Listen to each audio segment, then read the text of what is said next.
Durante 20 años fue presidente del Gobierno de La Rioja hasta el año 2015. Posteriormente fue vicepresidente primero del Senado del 2016 al 2019. Ahora comienza una nueva etapa. Pedro Sanz tomaba posesión este pasado jueves como nuevo miembro del Consejo de Estado en un acto presidido por el ministro Félix Bolaños. En su discurso de investidura hizo un llamamiento al consenso y destacó la importancia del Estado de las autonomías.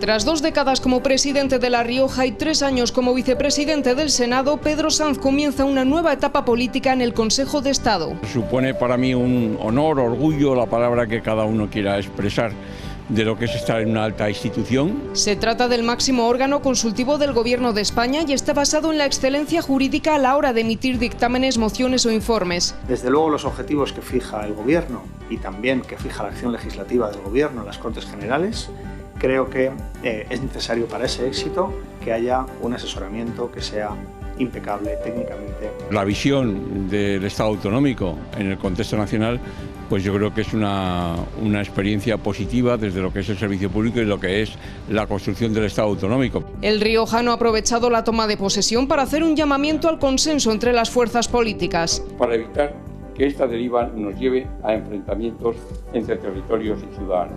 Una reflexión que considera necesaria para garantizar los principios constitucionales de igualdad, lealtad y no discriminación. Tiene que haberlo, porque lo que no podemos hacer es ir por un camino en el que podamos generar discriminación o desigualdad entre territorios y entre ciudadanos. Junto a él han sido nombrados consejeros electivos María Elena Valenciano, Javier Losada y Juan Carlos Aparicio. Bueno, pues está con nosotros Pedro Sanz, consejero de Estado y expresidente del Gobierno de La Rioja. ¿Qué tal? Muy buenas noches. Hola, buenas noches. Bienvenido. Bueno, han pasado ya 4 días desde esa toma de posesión. ¿Cómo lo veo? Y tal vez ese día a lo mejor con un poco de nervios, ya desde estos 4 días, ¿cómo se siente usted formando parte? Pues yo creo que en principio la ilusión, la emoción del primer día, que lleva ahora a un periodo de más pausa, más serenidad y lógicamente esperando a que pasen estas vacaciones de Semana Santa, que es cuando comenzaremos un poco la actividad y el ritmo que marque el propio Consejo de Estado, ¿no? Y en ese sentido, pues honrado de lo que significa que un riojano sea miembro del Consejo de Estado, consejero de Estado, el primero el primer riojano, ¿no? Y por lo tanto, desde ese punto de vista también el orgullo de mi tierra La Rioja y de mi pueblo de Igea, que es mi patria chica. Bueno, ¿cuál va a ser su función dentro de este órgano consultivo? Bueno, pues estamos ante el órgano por excelencia consultivo del Gobierno de España en relación a la observancia de la Constitución y, lógicamente, en relación a los informes, a las normativas, a las leyes que el propio Gobierno de España tramite y lleve al Consejo de Estado. Tendremos que pronunciarnos para manifestar y certificar si esas normas son acordes a la Constitución o no. Y desde ese punto de vista cada uno tendrá que poner ahí su granito de arena y su posición y su votación a la hora del dictamen que apruebe el Consejo de Estado. Bueno, usted forma parte de un elenco de personalidades, podríamos decir, dentro de ese Consejo de Estado. No sé cómo se proponen los candidatos, ¿cómo funciona eso? Bueno, pues yo creo que aquí en este caso ha sido una propuesta del Partido Popular, en este caso de Alberto Núñez Feijóo, y por otra parte una aceptación del Consejo de Ministros, al que yo le quiero agradecer lógicamente la confianza que han depositado en mí con mi nombramiento, y a partir de ahí es un real decreto firmado por el Rey y el presidente del Gobierno de España. Bueno, usted apelaba, lo hemos visto hace unos instantes, apelaba al consenso. ¿Cree que está en peligro? Bueno, yo creo que lo hemos perdido, ¿no? Yo recuerdo, y lo decía en mi discurso con nostalgia, la época de la transición o la época de las reformas de los estatutos de autonomía, donde nada se reformaba en cada territorio de España sin la participación de las 2 grandes fuerzas políticas, en este caso el PSOE y el PP. A mí me tocó en La Rioja 2 reformas del Estatuto de Autonomía y nos reuníamos PP y PSOE aquí en La Rioja y en Madrid y consensuábamos entre las 2 grandes fuerzas políticas qué podíamos modificar y qué no, que iba en contra de los principios básicos recogidos en la propia Constitución para evitar discriminaciones o desigualdades. Yo creo que todo el mundo recuerda aquel Estatuto de Autonomía de Cataluña, donde un presidente del gobierno en una campaña electoral dijo: lo que hagan en Cataluña yo lo voy a certificar y lo voy a aprobar. Y ahí empezó a esa ruptura de ese hábito que había positivo de consenso entre las fuerzas políticas. Y eso yo creo que está generando una situación, desde mi punto de vista, de más discriminación y desigualdad entre territorios, que hoy da la sensación que en España, si no hablas de Cataluña y no hablas del País Vasco, no hablas de las comunidades autónomas. Y es necesario fortalecer la voz de cada territorio, de La Rioja en particular también, para que se nos tenga en cuenta y no se nos genere esa desigualdad, esa discriminación que a mí me parece que se puede producir. Y en el contexto nacional que estamos viviendo, sin duda que no hay una relación entre los grandes partidos, entre la oposición y el gobierno, sino que ahí cada uno va por un lado, ni siquiera hay encuentros entre el presidente del gobierno y el líder de la oposición, y yo creo que eso no es bueno. Hay que volver precisamente a esa cultura del consenso en la transición, porque eso yo creo que es gratificante, positivo y da mayor garantía y seguridad a los ciudadanos. Eso le iba a preguntar, si usted cree que se ha hecho un daño irreversible o... Bueno, yo creo que estas cosas siempre se pueden recuperar, ¿no? Y la recuperación la van a marcar los ciudadanos. Yo creo que en más de una ocasión he dicho que soy muy partidario del bipartidismo. Yo no estoy muy de acuerdo con gobiernos de coalición. A mí me parece que es más positivo que un gobierno monocolor dirija y ejercite su proyecto en una legislatura y cada 4 años los ciudadanos puedan votarle o recriminarle y cambiar de la opción, que no que se produzcan gobiernos de coalición donde hay una serie de negociaciones en los cuales parece que se está partiendo, distribuyendo determinadas tareas, determinados cargos y determinadas situaciones. Y eso me parece que no es positivo para nadie. Y tal y como están las cosas ahora mismo, el panorama político, ¿cree que es fácil llegar a mayorías absolutas? Pues yo creo que es más fácil que en otras épocas. No hay más que ver la reciente que vimos en Andalucía, ¿no? Y yo tengo la sensación de que volvemos a un ciclo de mayorías absolutas otra vez en este país y en las comunidades autónomas. Y son los ciudadanos, democráticamente, los que tienen ese poder y los que van a manifestar esa voluntad en las urnas. Lo vamos a ver, pero creo que iniciamos ese camino que a mí me parece que es positivo. La última encuesta que conocíamos de Sigma 2 sí que daba la mayoría al Partido Popular aquí en La Rioja, rozando incluso esa mayoría absoluta. ¿Cómo lo ve usted? Pues lo veo muy bien, no puedo decir de otra manera. Y creo que es posible que esos resultados se mejoren todavía. Creo que será bueno para La Rioja, será positivo, generará mayor estabilidad, mayor sostenibilidad del gobierno y, lógicamente, mayor capacidad de acción que permitirá llevar a cabo políticas del proyecto político, en este caso del Partido Popular, que genere otra situación totalmente diferente, ¿no? Vamos a hablar un poco del panorama político. Veíamos ayer el proyecto Sumar a Yolanda Díaz, un baño de multitudes, podríamos decir, porque estaba arropada por muchísima gente, no solo políticos, sino también de la sociedad civil.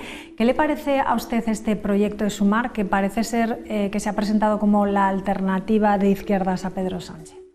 Bueno, yo creo que no es algo nuevo en la izquierda.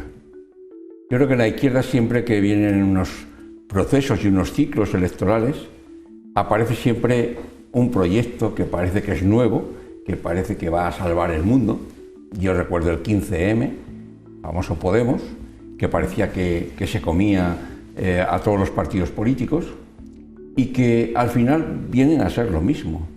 Hay en estos momentos una serie de partidos a la izquierda del PSOE muy pequeños, que están polarizados en distintos territorios, en distintas comunidades autónomas, que intentan unirse para hacerse más fuertes, pero que al final el proyecto sigue siendo el mismo. Estamos hablando de un proyecto a la izquierda del PSOE, que va mucho más a un proyecto comunista, y que lógicamente para mí, se desinflan con el tiempo.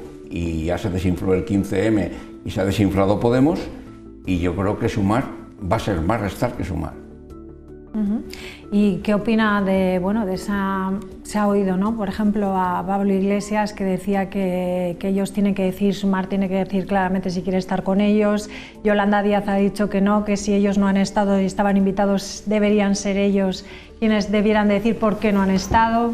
Bueno, pues ahí vamos a ver las posiciones encontradas y las incongruencias e incoherencias. Parece que no es lógico que en el gobierno de España está el Partido Socialista, está Podemos y está Izquierda Unida, y resulta que la vicepresidenta del gobierno segunda es de Podemos y se enfrenta con los de Podemos que no han ido a la reunión de ayer. Por tanto, parece absurdo que estén unos frente a otros estando en el mismo gobierno. Yo creo que eso los ciudadanos no lo pueden entender.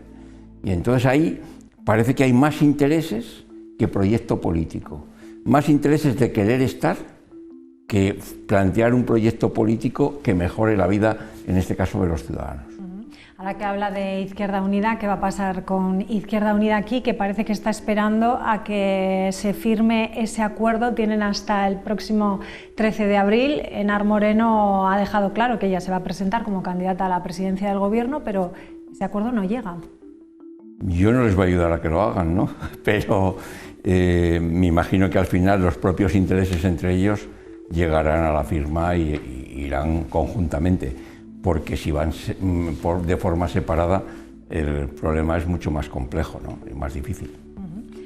División, por lo tanto, en la izquierda, podríamos decir. División también que hemos tenido aquí en la derecha, y le estoy hablando ahora de un compañero, la salida de un compañero de gobierno. Le hablo de Alberto Bretón, gran conocido suyo, formó parte de su gobierno y ahora ha formado el partido por La Rioja. La pregunta que le podemos hacer a usted es ¿por qué cree que no se hizo ese congreso que pedían los miembros del Partido Popular? Mire, no lo sé. Al final uno opta por participar o pertenecer a un proyecto político y a unas ideas, y en ese proyecto político y en esas ideas se llevan a cabo y se toman una serie de decisiones, ¿no? Y tú, dentro de la propia organización, estás pues para tratar de corregir, discutir, apoyar, votar una cosa u otra. Cuando te vas de las ideas y del proyecto a un proyecto que tiene tintes de ser más interesado, es decir, cuando vas de las ideas a los intereses, pues se producen este tipo de fenómenos, ¿no? No es la primera vez que pasa aquí en La Rioja. Podemos ver, y hay historia, y no voy a nombrar aquí a personas que han estado en determinados proyectos políticos, han salido de ese proyecto político y han fracasado. Porque aquí lo importante en los ciudadanos no son las personas, los ciudadanos ven un proyecto político y unas ideas, y lo demás a veces son situaciones particulares y personales, y esas tienen poco futuro. ¿Y qué cree que puede pasar? ¿A quién va a restar más votantes? ¿Al Partido Popular o al Partido Riojano? Yo creo que va a impedir que ninguno de los dos, ni el Partido Riojano ni por La Rioja, entren en el Parlamento de La Rioja. Eso es lo que se va a provocar entre ellos, lo que van a provocar entre ellos. Muy difícil, desde mi punto de vista, que puedan tener llegar al 5% cada uno de los dos partidos. Hablando de las encuestas, otro partido minoritario, Vox, sí que parece que podría llegar tanto al Ayuntamiento de Logroño como al Parlamento de La Rioja. ¿Estaría dispuesto, cree usted, si fuese necesario para llegar a gobernar, bueno, pues que el Partido Popular pudiese firmar un acuerdo con Vox para llegar al poder? Mire, yo no soy el candidato del Partido Popular, ni soy quien va a decidir qué es lo que va a pasar el día 29. ¿Estaría a favor? ¿Le parecería bien? Vamos a ver, yo creo que en política, que yo no soy muy partidario de las coaliciones, como lo he dicho en un principio. Si los resultados van como dicen las encuestas, hará falta pocos apoyos y pocas coaliciones. Pero en cualquier caso, lo importante es que el 29, con lo que digan los riojanos, cada partido político o el partido político que haya ganado conformará un programa de gobierno y ese programa de gobierno tendrá que trasladarlo a los ciudadanos y buscar los apoyos para investirse como presidente. Y en ese sentido no hay que preocuparse por nada. Hay que preocuparse si el proyecto te gusta o no te gusta, va acorde con tus ideas, hay líneas rojas o no hay líneas rojas, y eso es lo que se define al final. Pero hoy estamos hablando de ganar las elecciones el 28 de mayo y evitar que tengas que pactar o buscar coaliciones con ninguna otra fuerza política. Bueno, vamos a hablar de otro compañero, en este caso de una compañera, Cuca Gamarra. Para muchos una de sus pupilas, una mujer que ha llegado muy alto en el partido, es secretaria general del Partido Popular y portavoz también del Grupo Popular en el Congreso. Para usted yo diría que es casi como una hija, o por lo menos me va a perdonar, que le muestre unas imágenes en el que usted se emociona el día en el que se inaugura ese retrato de Cuca Gamarra en el salón del Ayuntamiento. No sé si mis compañeros pueden poner las imágenes, ahí las vamos a ver. ¿Qué es para usted Cuca Gamarra? Bueno, pues para mí es una política de raza que se hizo desde abajo, que a mí me resolvió un problema que tuve en el año 2007 en el Ayuntamiento de Logroño. El candidato perdió las elecciones y entonces se dimitió y estaba Cuca Gamarra de segunda en la lista y por tanto había que buscar pues una sustituta, en este caso, para liderar la oposición y para conseguir que en el 2011 ganásemos las elecciones. Y yo se lo pedí a Cuca, lo aceptó, ella trabajó muchísimo, sufrió mucho y lo pasamos muy mal. Y me acuerdo perfectamente la noche electoral en el 2011 que yo estaba en la sede solo, habían empezado ya el recuento, ya vi por dónde iban más o menos las cosas y no venía Cuca, le llamé por teléfono y le dije que eres alcaldesa. Y entonces hemos vivido momentos muy duros, muy emotivos, y lógicamente a eso nos ha unido mucho, ¿no? Y en la política no solamente uno es compañero dentro de la organización, sino que llega un momento determinado a que puede generar verdaderas relaciones de amistad. Y ahí hubo una buena relación, una buena sintonía. Yo la conocí incluso como presidenta de Nuevas Generaciones y creo que su trabajo, su esfuerzo, su constancia, sus buenas ideas, yo creo que ha dado mucho y dará mucho más. Nadie podía imaginarse que pudiese ser portavoz del grupo parlamentario en los debates y en las preguntas que hace cada miércoles al presidente del gobierno, y está dando un nivel muy alto, y nadie pudiese imaginar que podía llegar a ser secretaria general del partido a nivel nacional. Por tanto, yo estoy orgulloso de que una riojana de mi partido esté en esas posiciones y que haya conseguido yo en ese tránsito y en ese camino haber hecho una gran política a Cuca Gamarra, que se ha hecho a sí misma, lógicamente. ¿Usted habla con ella? Hablo mucho con ella, puede hablar. Cuando ocurrió el tema del Consejo de Estado, a mí me llamó Alberto Núñez Feijóo primero y luego me llamó Cuca, lógicamente, independientemente ya después que la presidenta del Consejo, el Consejo de Ministros y demás aprobó el tema, pero fue una propuesta que nació y que vino del propio partido. ¿Le ha pedido consejo a usted a lo largo de estos años en esa trayectoria en Madrid? Yo no sé si pedir consejo, pero sí que hemos hablado muchísimo y hemos comentado muchas cosas. Yo no estoy para dar consejos, yo hablo y doy mi opinión y luego cada uno coge lo que cree más oportuno de lo que uno le dice, ¿no? ¿La ve usted como ministra? Yo ahí ya no digo nada, pero creo que sí. Pero yo no soy quien nombra a los ministros. Yo no le voy a poner en un aprieto a Alberto Núñez Feijóo, pero tiene madera para ser ministra y vicepresidenta del gobierno. Pero yo no soy quien lo puedo decir. Y si fuese usted Feijóo, ¿qué cartera le daría? ¿Dónde la ve usted? No, yo ya no me pida más. Ya no me pida más. Vale. Bueno, vamos a preguntarle, a mí me gustaría saber, y ya casi para concluir, bueno, pues dicen que usted sigue teniendo mucho peso en las decisiones del Partido Popular aquí en La Rioja.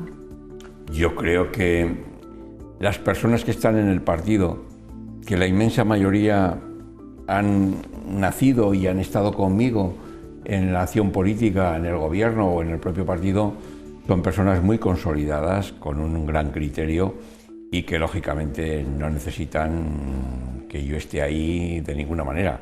Otra cosa es que te puedan llamar en un momento determinado y te puedan pedir algún tipo de ayuda y tal, pero tienen una gran solvencia y tienen una gran autonomía. Y además yo ahora, en la posición que estoy como consejero de Estado, ya las decisiones partidarias y la posición partidaria ya juega otro papel diferente, ¿no?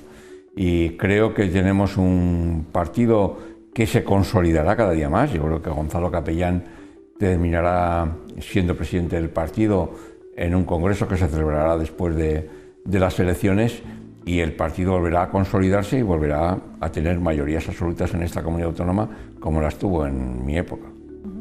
Bueno, pues lo vamos a dejar aquí. ¿Ese es el vaticinio que hace usted para las elecciones? Sí, ¿Sí? Sí, ese es. Pedro Sanz, muchísimas gracias, un placer tenerlo con nosotros aquí esta noche. Bueno, pues hacemos un pequeño alto en el camino y enseguida regresamos con la tertulia. Hasta ahora mismo. Adiós.